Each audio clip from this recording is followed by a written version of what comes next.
Hi guys, I've actually been really anxious to come on and share this with you, and this is a reflection from something that happened yesterday that today I'm still bursting to tell the world.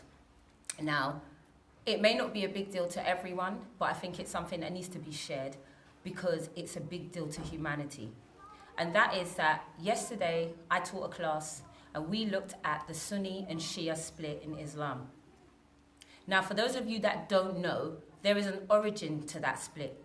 Once upon a time, Islam was just one religion. So I had this class, a Key Stage 3 class, and when I mentioned to the students that this is what we were looking at and are they aware of what the differences are, one student put his hand up and he said, I'm Sunnah, and I'm a Sunni Muslim, and one of the differences I'm aware of, and he went on to explain what that difference is.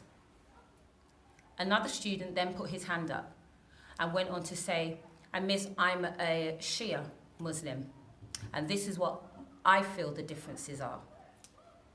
So what I then did, looking at the rest of the class and understanding that the rest of the class did not necessarily have the awareness of the origins of the split, I asked those two students to stand up, if they didn't mind, and share with the rest of the class what those differences are according to their own personal experiences.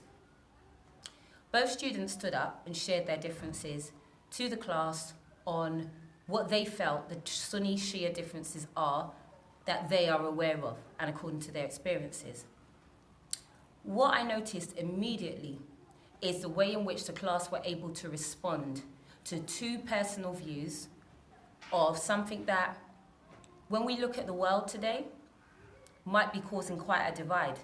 But in a classroom when we have two students, two different beliefs, they're able to stand up and share those beliefs, to say to one person, oh, we do it this way, and the other one say, oh, we do it this way because. That ability, the ability to share those differences without animosity, is what I'm sharing with you today. The fact that we can have children who sit down and can talk about those differences without being divided. The fact that we have adults who find it difficult sometimes to do things like that is the reason I'm sharing. Because one of the things I'm a great believer in is that there is so much to be learned from watching, listening to children. And I do it daily. I am no way perfect, but I think it's important to learn from others. And one of the things I'd like to also add is that the rest of the students in the class were able to observe this. The rest of the students in the class were able to take away that information. Not just the information that I taught as part of the lesson, but the information of the two perspectives. But the fact that the two perspectives were able to communicate without any conflict. If you too believe this is what we need to be teaching our children, please share.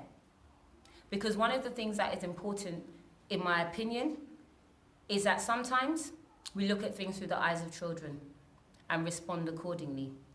We do not need to be divided by differences. Instead, we need to be united because we respect the differences of each other. Thank you.